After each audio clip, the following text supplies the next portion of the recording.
아무도 주목하지 않는 무대 뒤에서 조용히 손을 움직이는 한 남자가 있었습니다. 이탈리아 국적의 음향 기술자.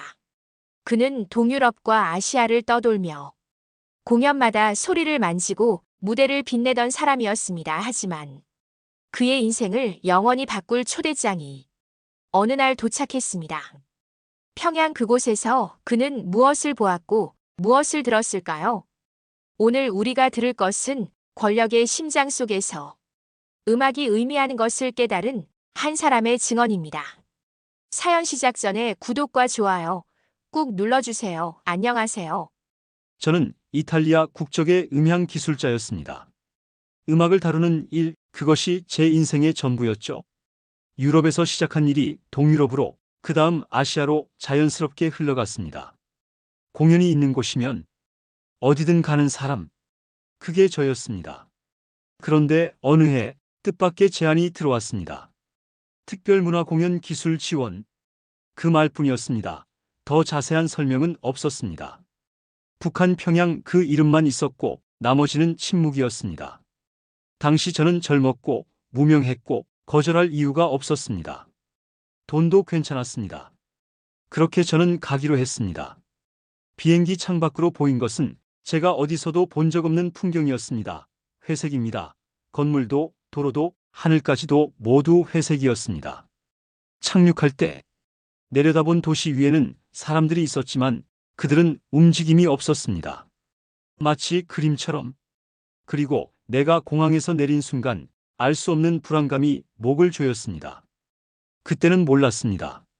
이곳에서 제 인생이 어떻게 변할지 말입니다. 공항에서 나를 맞은 사람들의 얼굴에는 미소가 없었습니다. 그들은 업무적으로, 정확하게, 그리고 의심의 눈으로 저를 맞았습니다.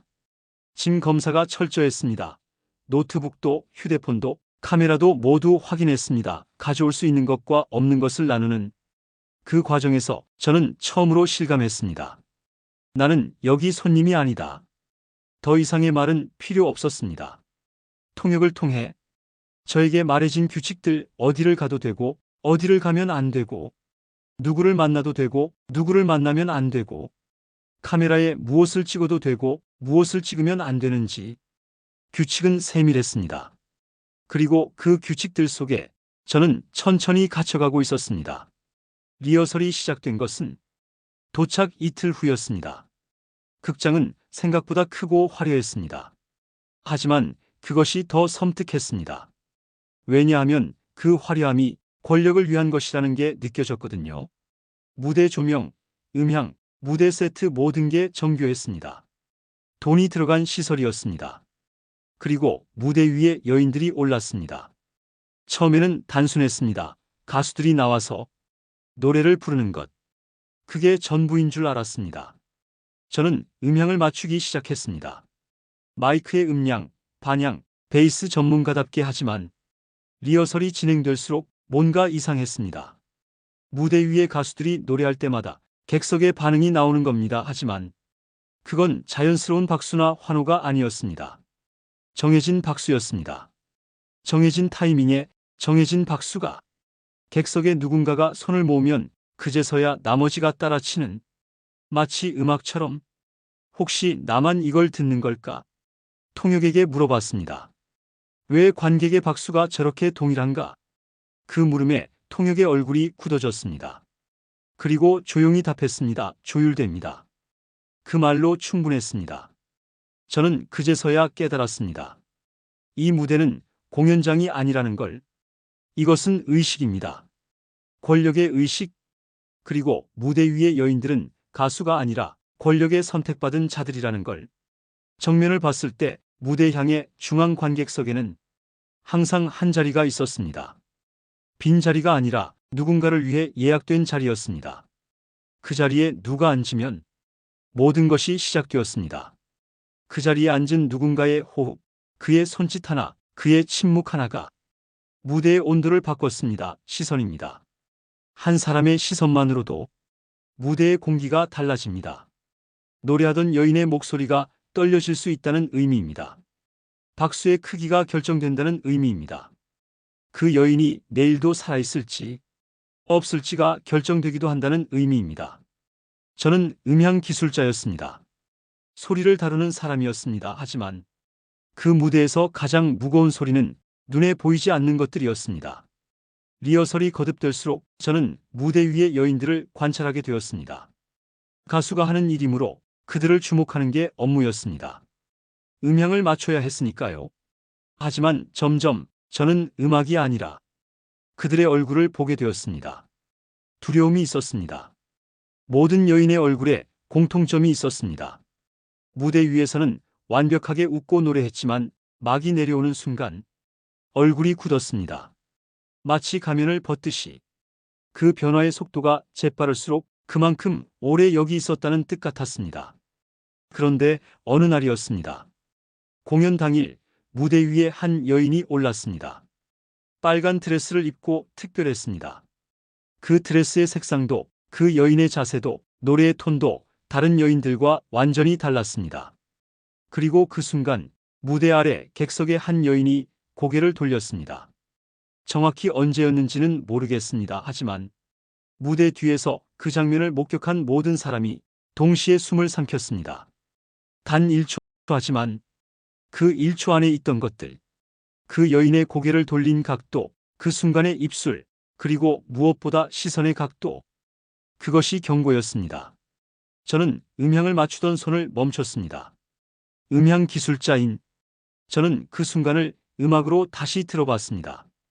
빨간 드레스 여인의 노래 음성, 그리고 객석의 여인의 침묵. 그 침묵에 담긴 메시지가 너무나 명확했습니다.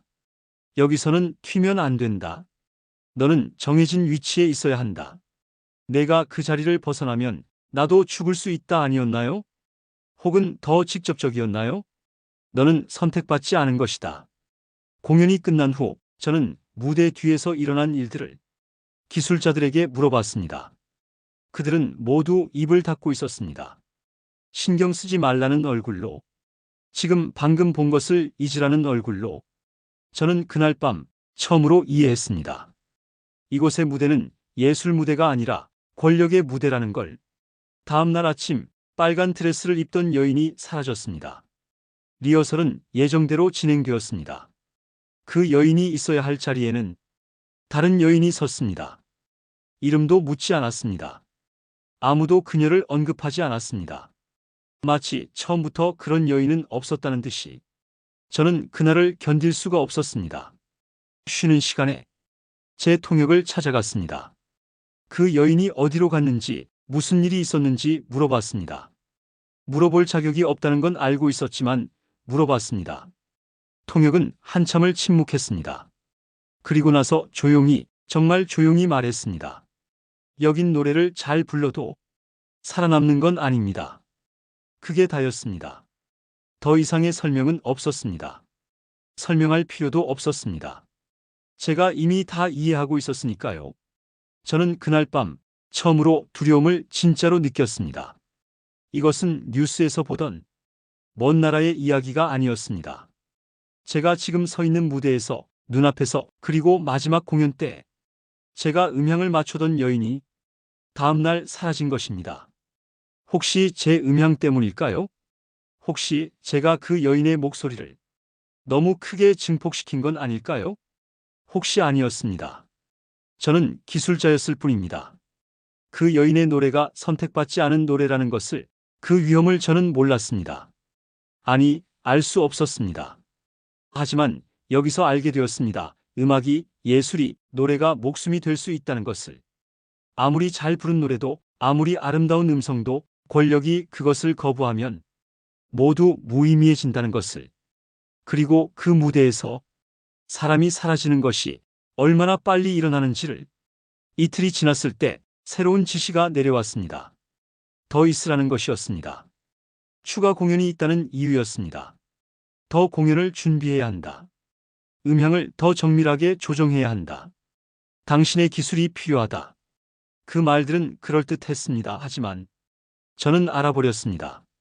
사람이 사라지는 방식을 본 이상 저도 이곳을 떠날 수 없을 수도 있다는 걸. 더 길게 있을수록, 저도 알고 있는 게 많아질수록 제가 밖에 나갈 수 없게 될 수도 있다는 걸. 그 밤 저는 방에만 있었습니다. 창밖으로 보이는 평양의 야경불이 꺼진 건물들, 텅 빈 거리, 그리고 어딘가에서 들려오는 스피커의 음성. 그것도 역시 음악처럼 통제되는 음성이었습니다. 저는 아내 얼굴을 생각했습니다. 아내와 아이들 이탈리아에 남겨진 가족에게 전화할 수 없었습니다. 연락할 수 없었습니다. 그냥 이 방에서 음향 기술자로서 원래 예정되지 않은 무대들을 준비해야 했습니다. 아버지가 돌아오지 않는 집은 어떤 곳일까요? 아이들이 저를 잊고 있을까봐 두려웠습니다. 아내가 저를 포기하고 있을까봐 두려웠습니다. 그런데 더 두려운 것은 저 스스로 이 상황에 익숙해질까봐였습니다. 규칙이 편해지면 두려움도 없어집니다. 그렇게 되면 저는 이 무대의 일부가 될 겁니다. 음향을 만지는 무대 뒤의 기술자로서 평생 여기 남겨질 겁니다. 그것이 더 두려웠습니다. 탈출이라고 부르기도 민망합니다. 합법적이었으니까요. 저는 아팠습니다. 위장병이라고 했습니다. 실제로도 아팠습니다. 스트레스로 인한 위장병. 의사의 진단은 명확했습니다. 치료를 받아야 한다. 중국 국경 지역의 병원에서. 그것이 제 이유였습니다. 중국 그곳이면 되었습니다. 북한을 떠나기만 하면, 국경만 넘으면 충분했습니다. 보안 담당자들과 통역이 이동 허가를 검토했습니다. 의료 문서를 확인했습니다. 저는 그 과정에서 아는 척하지 않아야 했습니다. 아는 게 없어야 했습니다.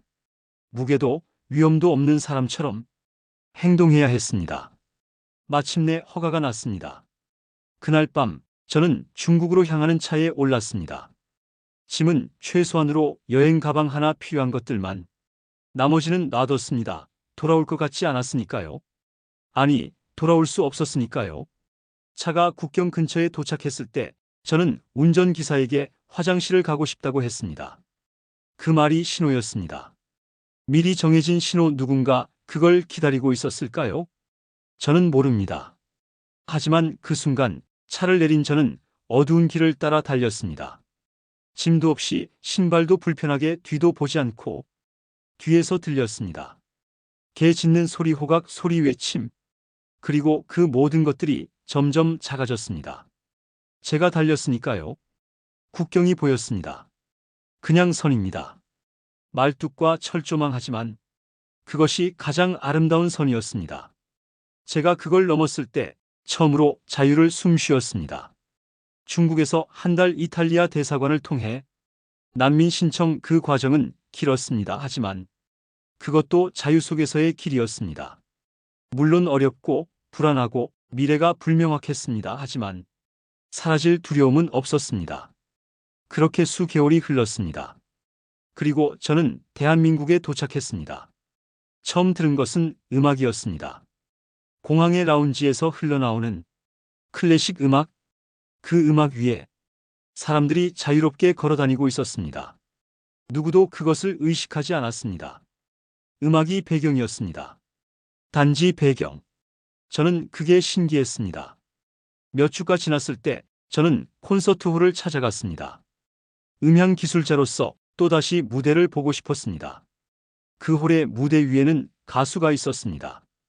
드레스를 입은 여인이. 그것도 극장이었습니다. 보안도 있었고 질서도 있었습니다. 하지만 모든 게 달랐습니다. 가수는 자유롭게 노래했습니다. 표정에 두려움이 없었습니다. 음성에 긴장이 없었습니다. 박수는 자연스럽게 진심으로 나왔습니다. 누군가의 신호를 기다리지 않고. 그리고 공연이 끝났을 때 무대 위의 가수는 인사를 했습니다. 고마워요, 사랑해요. 이 말이 저를 울렸습니다. 평양의 무대에서는 감사가 없었습니다. 오직 경악이 있을 뿐. 오직 생존이 있을 뿐. 하지만 이곳에서는 진심의 감사가, 사랑이 무대를 가득 채우고 있었습니다. 저는 음향 기술자로서 깨달았습니다.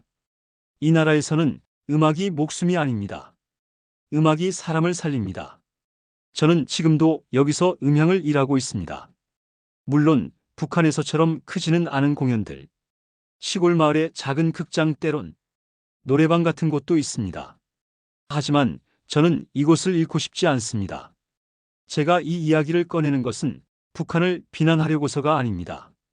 오히려 이것은 대한민국 이야기입니다. 여러분이 얼마나 당연한 것을 누리고 있는지 그것을 말하고 싶습니다. 노래할 자유 실수에도 사라지지 않을 자유 선택받지 않아도 존엄이 있을 자유. 저는 지금 일어나는 음악을 들으면서 종종 생각합니다. 이 박수는 언제든지 멈춰질 수 있다. 혹은 그 반대로 이 침묵도 누군가의 명령이 아니라 관객의 선택이다. 그 차이가 얼마나 결정적인지. 저는 여기서 5년을 더 살았습니다. 이제 어느 정도 뿌리도 내렸습니다. 아내와 아이들도 왔습니다. 그들도 이제 여기서 노래합니다. 아무 두려움 없이. 제 아이가 학교에서 노래를 부릅니다. 아무도 그것을 평가하지 않습니다. 음정이 틀려도 목소리가 작아도 아이는 그냥 자신의 노래를 부를 수 있습니다.